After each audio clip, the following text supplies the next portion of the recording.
Hello students, this is video number 21 of laws of motion and the topic is natural length and mean position. इसको ज़रा अच्छे से understand करना बहुत important है. This is a very very important topic कि आपको ये समझ आए कि नेचुरल लेंथ क्या होती है और मीन पोजीशन क्या रहती है. थोड़ा सा अच्छे से अंडरस्टैंड करेंगे एक एक. देखिए यहाँ पे ये एक मैंने स्प्रिंग ले लिया जिसके साथ अभी मैच अटैच. फर्स्ट फिगर को देखो, एक स्प्रिंग है जिसकी नेचुरल लेंथ एल नॉट मैंने दिखाई है क्योंकि मैंने वर्टिकली प्लेस करना था. वर्टिकली जब मैं उसके साथ मास अटैच कर दूंगा तो वो स्प्रिंग नीचे खिंच जाएगा. That can not be it's natural length, क्योंकि एक स्प्रिंग जिसकी ज़ीरो डिस्प्लेसमेंट हो उसमें उस कंडीशन में स्प्रिंग होता है उसको हम बोलते हैं natural length. This is the natural length. कभी मैंने मास अटैच नहीं किया पहले. नेचुरल लेंथ अगर वर्टिकल पोजीशन में किसी स्प्रिंग की नेचुरल लेंथ देखना चाहता हूं तो प्लीज़ मास नहीं अटैच करना, क्योंकि जैसे ही आप मास अटैच करोगे, ठीक है, जैसे ही आप यहां पे मास अटैच करोगे, कर दिया, क्या होगा, इस पे नीचे फोर्स लगेगी. कितनी भाई? mg. अब mg फोर्स लगेगी तो स्प्रिंग खिंचेगा. स्प्रिंग खिंचेगा तो स्प्रिंग में भी अपनी फोर्स डेवलप होगी. स्प्रिंग खिंचेगा तो स्प्रिंग में भी अपनी फोर्स डेवलप होगी. और अब आप देखो क्या हुआ. अब एक और बात यहां अंडरस्टैंड करना. यहां जैसे ही आपने फोर्स mg देखी ना, तो यहां पे एक्सेलरेशन आई. एक्सेलरेशन की वजह, फोर्स होगी तो एक्सेलरेशन होगी. एक्सेलरेशन की यही डायरेक्शन है. फॉर एग्जाम्पल यहां पे एक्सेलरेशन कितनी होगी इस समय? मान लो 5. वैल्यू मान रहा हूं 5. ध्यान से सुनना, थोड़ा सा अंडरस्टैंडिंग इसकी डिफिकल्ट है, लेकिन आप एक एक बात को अच्छे से अंडरस्टैंड करना कि जैसे ही फोर्स आएगी तो एक्सेलरेशन आएगी. एक्सेलरेशन आएगी तो वो इसको नीचे लेके जाएगी. नीचे जैसे ही लेने लगे तो हमें मालूम है स्प्रिंग खिंचा तो स्प्रिंग के अंदर स्टोरिंग फोर्स डेवलप हुई जो उसको वापस लेके जाना चाहती है. तो इसलिए क्या हुआ, ध्यान देना, इसलिए हुआ क्या, जैसे जैसे ये ब्लॉक नीचे आता गया, जैसे जैसे ये ब्लॉक नीचे आता गया, पहले मान लो इधर लगाया मैंने, ठीक है, थोड़ी देर के बाद वही ब्लॉक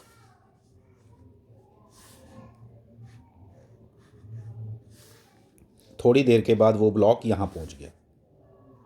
यहां थोड़ा सा नीचे हुआ क्या, अब एक फोर्स डेवलप हो रही है. अब नेट फोर्स कितनी होगी, ध्यान देना please.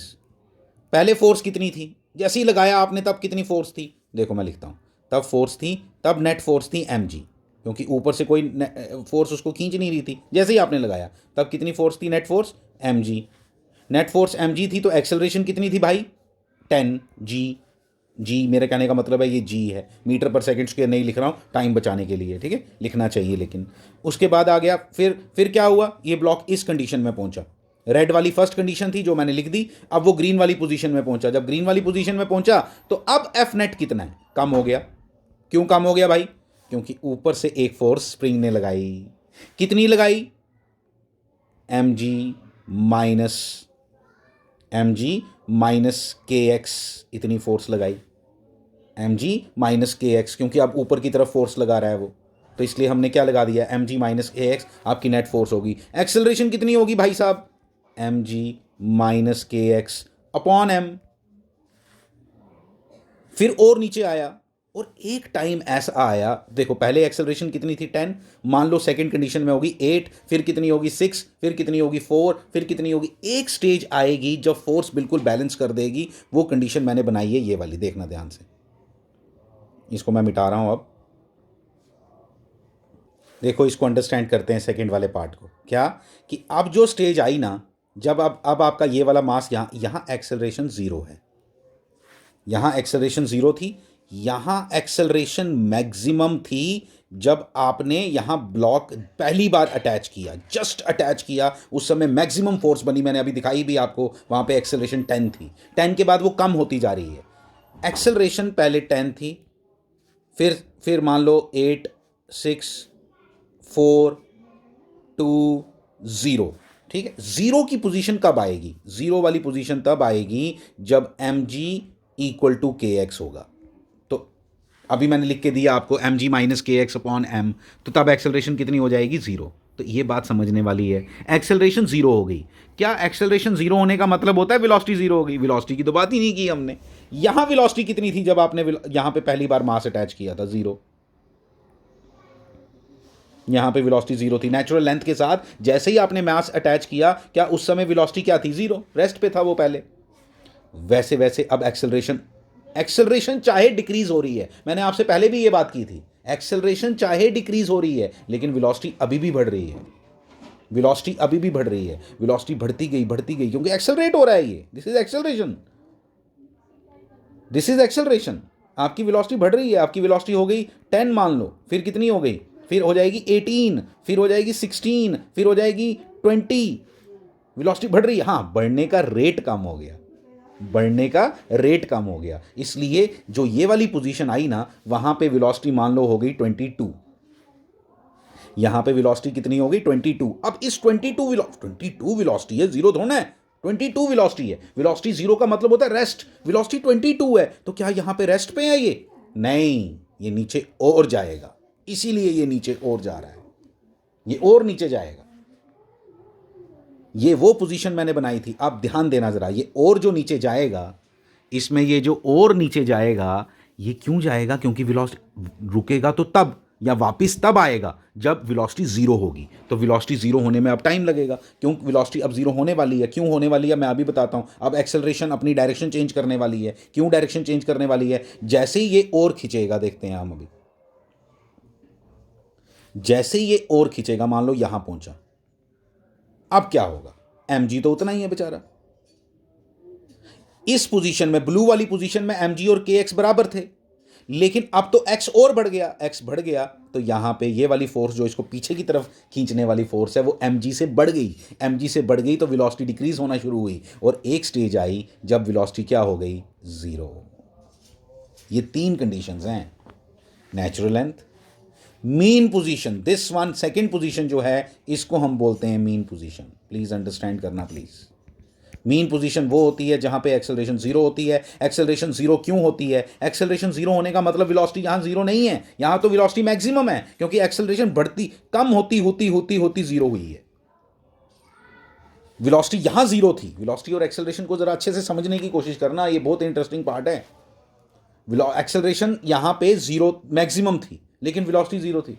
Just imagine, velocity zero थी, वेलोसिटी जीरो होती लेकिन एक्सेलरेशन मैक्सिमम का। अब ये इस वेलोसिटी को बढ़ाने की कोशिश कर रहा है, और फिर 10, 8, 6, 4, 2, एक्सेलरेशन कम हो रही है, लेकिन एक्सेलरेशन तो है, मतलब वेलोसिटी तो बढ़ रही है। वेलोसिटी बढ़ेगी और इस पोजीशन पे आके मैक्सिमम होगी। मीन पोजीशन पे वेलोसिटी मैक्सिमम होती है, ये मैंने अभी आपको प्रूव किया। लेकिन उसके बाद क्या हो रहा है? उसके बाद वेलोसिटी होगी नेगेटिव। अब kx बड़ा हो गया, किससे? mg से। mg से kx बड़ा हो गया, इसलिए एक्सेलरेशन, पहले एक्सेलरेशन की डायरेक्शन क्या थी? ये वाली। अब एक्सेलरेशन की डायरेक्शन क्या हो गई? ये वाली, क्योंकि एक्सेलरेशन की डायरेक्शन फोर्स की डायरेक्शन होती है। जब kx बड़ा है तो, जब kx बड़ा है तो mg से बड़ा है kx, तो कहाँ जाएगी? फोर्स की डायरेक्शन क्या होगी? ऊपर की तरफ। ऊपर की तरफ मतलब एक्सेलरेशन ने अपनी डायरेक्शन चेंज की, एक्सेलरेशन ने डायरेक्शन चेंज की तो वेलोसिटी कम होना शुरू कर देगी, 22 से कम होना शुरू हो जाएगी, और फिर एक स्टेज आएगी जब वो क्या? ज़ीरो हो जाएगी वेलोसिटी। वेलोसिटी यहाँ ज़ीरो हो जाएगी। वेलोसिटी ज़ीरो होने के बाद फिर ये ऊपर जाने की कोशिश करेगा, वो हमने अगले चैप्टर में पढ़ना है। उसको हम ऑसिलेटरी मोशन कहते हैं। मैंने थोड़ी सी बात की थी प्रीवियस वीडियोस में, लेकिन अभी मैंने थोड़ा उसको ज़्यादा एलैबोरेट करके आपको बता दिया। इसको ज़रा अंडरस्टैंड कर लो सभी कि क्या मैं बात कर रहा हूँ। इसको और डिटेल में बात करता हूँ आपके साथ। ये जो एक्सेलरेशन ज़ीरो वाला केस है ना, इसी को बोलते हैं हम इक्विलिब्रियम पोजीशन। इसको क्या बोलते हैं? Equilibrium position. तो मतलब ये जो आपका यहाँ पे पहले था नेचुरल लेंथ, हमेशा हर डिस्टेंस जब आप बोलोगे ना, रिस्टोरिंग फोर्स की वैल्यू kx है, ये अपने पास लिख के रखना प्लीज़, कि रिस्टोरिंग फोर्स की वैल्यू kx है। सर, जो स्प्रिंग में फोर्स डेवलप हुई है उसकी वैल्यू kx है। x is always measured from natural length, not from the mean position. It is always measured from the natural length. तो इस समय इसको हम रिप्रेजेंट करते हैं एक्स नॉट के साथ। मतलब जब ये एक्स नॉट खींचा तो इसकी मीन पोजीशन आई। मीन पोजीशन हम इसको क्यों बोल रहे हैं? क्योंकि इस समय फोर्सेस जीरो हो गई, फोर्सेस जीरो हो गई, एक्सेलरेशन बढ़ती बढ़ती जीरो हो गई, लेकिन वेलोसिटी यहां मैक्सिमम है, इसलिए ये और नीचे जाएगा। जब ये और नीचे जाएगा तो यहां पे एक स्टेज आएगी जब उसकी वेलोसिटी जीरो हो जाएगी, क्योंकि, और यहां पे भी एक्सेलरेशन फिर इस डायरेक्शन में है, और वो भी मैक्सिमम है, एक्सेलरेशन यहाँ पे फिर से मैक्सिमम है। फिर ये पीछे जाएगा, मैं अभी इसके आगे की कहानी नहीं बता रहा, इसके आगे भी कहानी है, ऐसा नहीं है कि इसके आगे की स्टोरी नहीं है कि अब आगे क्या होगा, आगे भी होगा, ये पीछे जाएगा, फिर ये ऑसिलेशंस होती रहेंगी, ये सब चलता रहेगा। लेकिन अभी हम इसके ऊपर बात नहीं कर रहे, अभी सिर्फ एक बात मैं आपसे करने वाला हूँ। ये आ गई आपकी मीन पोजीशन सेकंड वाली, और एक थर्ड वाली पोजीशन है जिसको आप वेलोसिटी इक्वल टू जीरो वाली पोजीशन मान लो। मैंने लास्ट टाइम नाम भी लिया था इसका, we call it extreme position, we call it extreme position. अब मेरी बात एक ध्यान से सुननी है, जो मैं बताने वाला हूँ यहाँ वो ये कि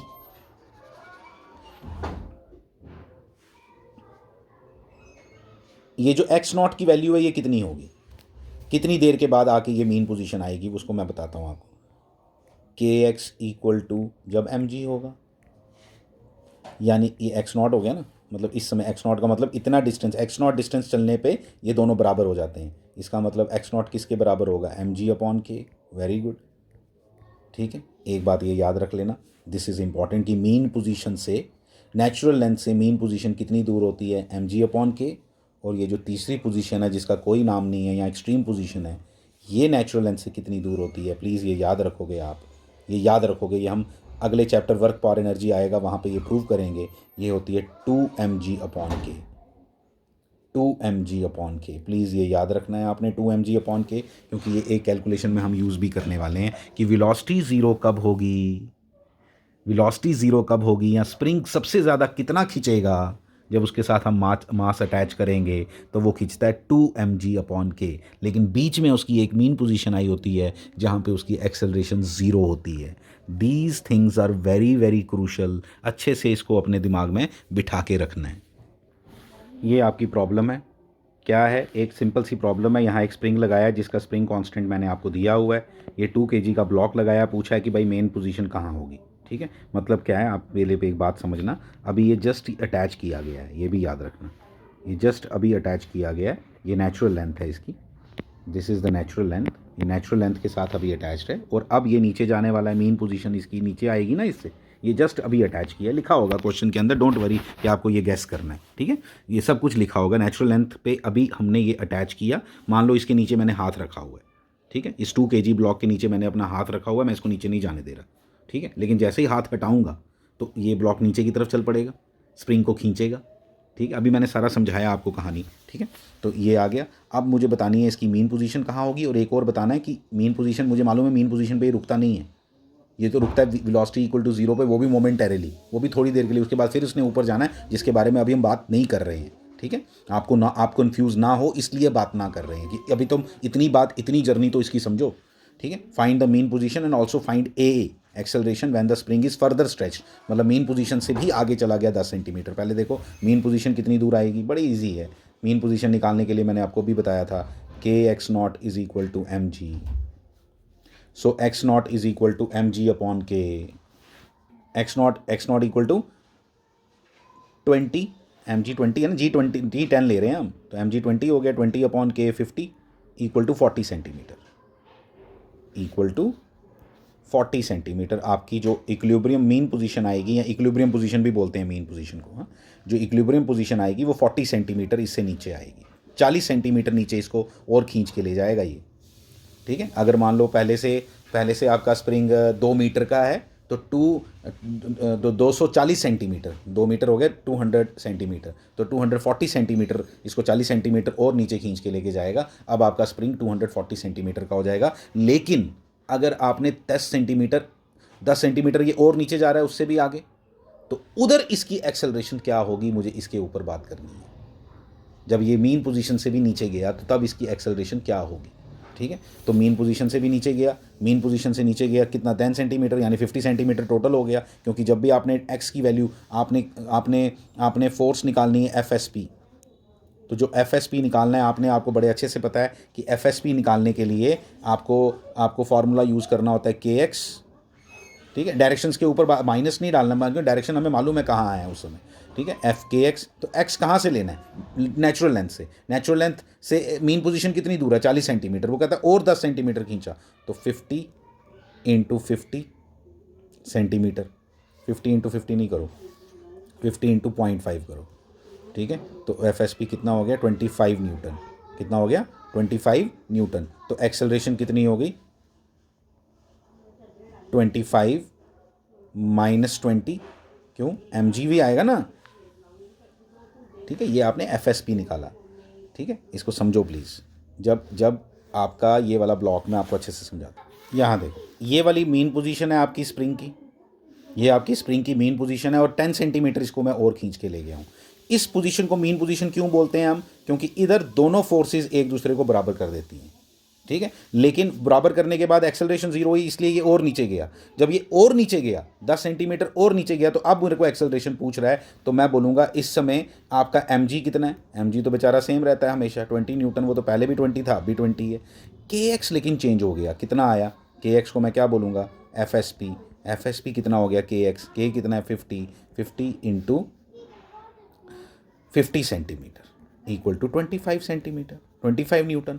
तो यहाँ पे ज़ीरो हुआ था, ध्यान देना प्लीज़, यहाँ पे फोर्स ज़ीरो हुई थी, यहाँ ज़ीरो नहीं आ रही, दोनों बराबर नहीं है। कौन ऊपर है, ये एक्सेलरेशन ऐसे लग रही है, वेलोसिटी को कम करने की कोशिश कर रही है ये वाली एक्सेलरेशन। और ये कितनी वैल्यू आई इस एक्सेलरेशन की 25 माइनस 20/2 ma, ठीक है। तो 5/2 2.5, आंसर क्या आया इसका 2 इसका अल्टीमेटली आंसर आया इस क्वेश्चन का 2.5 मीटर पर सेकेंड स्क्वायर। अब इस मास को हम नीचे की तरफ आने दे रहे हैं, ठीक है। देखो आप फिगर को, ये आपका स्प्रिंग है, इसकी 3 पोजीशंस के बारे में बात की हुई है, A, B और C। ये जो मास इसके ऊपर गिरेगा यहाँ पे जब आएगा, ठीक है, जैसे ही यहाँ पहुँचेगा एक सर्टन वेलोसिटी के साथ यहाँ पहुँचेगा, सर्टन वेलोसिटी के साथ जब यहाँ पहुँचेगा तो हमें क्या लगने लगता है कि अब ये स्प्रिंग दबाने लगा इसको। अब स्प्रिंग दबने लगा तो इसकी वेलोसिटी को कम करेगा, बिल्कुल नहीं, बिल्कुल भी नहीं, ये पोजीशन नहीं होती। ये बात ज़रा समझने की कोशिश करना, क्योंकि अभी जब ये यहाँ पे आया है, यहाँ पे इसकी अभी अभी अभी तो स्प्रिंग ने जस्ट दबा, अभी जैसे जस्ट दबा तो उस समय तो अभी kx लगभग जीरो है, ए पोजीशन पे kx जीरो है, kx जीरो है। लेकिन इसकी अपनी यहाँ पे इस तरफ mg साइन थीटा, आपको मालूम है बताया है मैंने, g साइन थीटा की एक्सेलरेशन यानी mg साइन थीटा हो गया टोटल फोर्स। स्प्रिंग की अपनी फोर्स कितनी है, जीरो। जैसे ये यहां पहुंचेगा, मान लो यहां, अभी भी कौन ज्यादा है, अभी भी एक्सेलरेशन पॉजिटिव है, उसी डायरेक्शन में एक्सेलरेशन है, क्योंकि अभी भी mg साइन थीटा kx से ज्यादा है। लेकिन जब b पोजीशन पे पहुंचेगा तब स्प्रिंग इतना दब गया कि उसने इस mg साइन थीटा को काउंटर कर दिया। काउंटर जब उसने कर दिया, उस समय उसकी उस पोजीशन को समझो प्लीज, तब उसकी उस पोजीशन को हम मेन पोजीशन बोलते हैं, जहां पे एक्सेलरेशन क्या होगी, जीरो, लेकिन वेलोसिटी क्या होगी, मैक्सिमम। फिर इसके आगे जब जाएगा ना, बी पोजीशन के जब आगे जाएगा, अब kx डोमिनेटिंग हो गया, स्प्रिंग फोर्स डोमिनेटिंग होगी, किससे, mg साइन थीटा से, mg साइन थीटा से kx डोमिनेटिंग हो गया। तो kx जब डोमिनेट करेगा तो एक्सेलरेशन अपनी डायरेक्शन बदलेगी। जब एक्सेलरेशन अपनी डायरेक्शन उल्टी करेगी किससे, वेलोसिटी से, तो उस समय आपकी वेलोसिटी डिक्रीज करना शुरू करेगी। इसलिए the velocity is maximum at point B. ये हमारा नेक्स्ट क्वेश्चन है, लास्ट फॉर दिस वीडियो। हमें पूछा गया है कि इस m की सबसे कम से कम क्या वैल्यू हो सकती है कि इस m को लिफ्ट कर दे। अगर इस स्प्रिंग की जगह लगा होता आपका स्ट्रिंग, तो ये इसका कांटेक्ट लूज करने के लिए यहाँ पे ये दोनों बराबर होने चाहिए थे, कि यहाँ पे जो टेंशन आए वो कितनी आए, जो इसको काउंटर कर सके, mg आए, ठीक है। और यहाँ पे टेंशन कितनी आए, mg, और यहाँ टेंशन mg कब आएगी, जब ये भी mg होगा, मतलब जब ये वाला मास भी कैपिटल M के बराबर होगा। लेकिन ये था केस कब का, स्ट्रिंग का। अभी जो आपको स्प्रिंग दिया गया है वो नेचुरल लेंथ में दिया गया है, अभी जो आपको यहाँ पे स्प्रिंग दिया गया है वो नेचुरल लेंथ में दिया गया है। मुझे मालूम है कि इस स्प्रिंग के अंदर, मुझे मालूम है इस स्प्रिंग की अपनी फोर्स और ये टेंशन बराबर होंगे, तो मुझे इसकी स्प्रिंग की फोर्स के बारे में सोचना है। तो मुझे मालूम है कि ये स्प्रिंग जो है ये मैक्सिमम फोर्स कब बना सकता है, जब वो सबसे ज़्यादा स्ट्रेच्ड होगा। और ये सबसे ज़्यादा स्ट्रेच्ड कब होता है, जब ये एक्सट्रीम पोजीशन पे जाता है, वेलोसिटी इक्वल टू जीरो वाली पोजीशन पे, वेलोसिटी इक्वल टू मीन वाली पोजीशन में नहीं, velocity equal to mean position में नहीं। जैसे ही नेचुरल लेंथ के साथ मैंने इस कैपिटल एम, इस स्मॉल एम को कनेक्ट किया होगा ना, क्या हुआ होगा बताओ? एकदम इसकी फोर्स नहीं बनती है के एक्स, इसकी फोर्स हमेशा, ये हमने पढ़ा है ना कि ये अगर जैसे आप ट्रीट करो इसको किसकी तरह, स्ट्रिंग की तरह, ठीक है, वो तब ट्रीट कर सकते हैं जब ये नेचुरल लेंथ में ना हो, मीन पोजीशन में हो, तब इसको वैसा ट्रीट कर सकते हैं जो हमने क्वेश्चन किए थे पहले। अभी ये नेचुरल लेंथ में स्पेशली इसने लिखा हुआ है मुझे, तो यहां पे जैसे ही मैं कनेक्ट करूंगा ये अभी स्प्रिंग नीचे जाना है, इसने अभी फोर्स बनानी है कितनी, mg, इतनी फोर्स बनाएगा ये, कितनी, mg। लेकिन ये mg फोर्स कब बनाएगा? जब ये मीन पोजीशन पे आएगा, लेकिन मुझे मालूम है ये मीन से भी नीचे जाता है, तब ये कितनी फोर्स बनाता है, 2mg। तब कितनी बनाता है, 2mg, क्योंकि हमने पढ़ा है 2mg अपॉन के इसकी डिस्प्लेसमेंट हो जाती है, तो 2mg अपॉन के डिस्प्लेसमेंट होने के लिए वो फोर्स कितनी होगी जो स्प्रिंग बनाएगा, 2mg अपॉन 2mg। तो व्हेन 2mg यानी कि ये स्प्रिंग के कारण ये जो मास है ये डबल फोर्स बना देता है। वैसे ये कितनी फोर्स बना सकता था ऊपर की तरफ, mg, लेकिन ये कितनी बनाता है, 2mg। इसलिए इस मास को लिफ्ट करने के लिए कैपिटल M को, मतलब जब ये, और एक और बात सुन लो, क्या मैं बताने की कोशिश कर रहा हूं कि ये इस स्प्रिंग के अंदर मैक्सिमम फोर्स कितनी आ सकती है, 2mg, 2mg, यानी कि इसकी टेंशन मैक्सिमम कितनी हो सकती है, वही 2mg। और इसको यहां से लिफ्ट करने के लिए टेंशन कितनी चाहिए, कैपिटल mg, यानी कि 2mg is equal to mg जब होगा तो ये लिफ्ट हो जाएगा। और क्या ये इतनी फोर्स बना सकता है, कौन, ये, यस, बना सकता है। कैसे? क्योंकि स्प्रिंग लगा हुआ है। स्प्रिंग जब बिल्कुल ज़्यादा से ज़्यादा खींचेगा, कब खींचता है वो सबसे ज़्यादा, जब v इक्वल टू 0 होता है, उस मोमेंट पे ये लिफ्ट करेगा, ये सरफेस को छोड़ेगा। इसलिए आंसर क्या आया, जी कैंसिल हो गए, m is equal to 2m, यानी कि small m when becomes m/2, याद रखोगे प्लीज़, उस समय ये मास अपने इसको लूज कर देगा, अपने कॉन्टैक्ट को सरफेस के साथ। This is very very interesting things जो मैं आपको सिखाई। थोड़ा डिफिकल्ट था ये अंडरस्टैंडिंग में, मैं एग्री करता हूँ, लेकिन स्प्रिंग्स हमने वर्क पावर एनर्जी में दोबारा पढ़ने हैं, SHM में दोबारा पढ़ने हैं, आपके कॉन्सेप्ट और बिल्ड वहाँ पे होंगे, लेकिन स्टिल हमने स्प्रिंग्स को लेके काफ़ी बात की है। एक आध वीडियो और स्प्रिंग्स का, तो अल्टीमेटली इसको मैं क्लोज करूँगा स्प्रिंग फोर्स को। ठीक है, थैंक यू वेरी मच।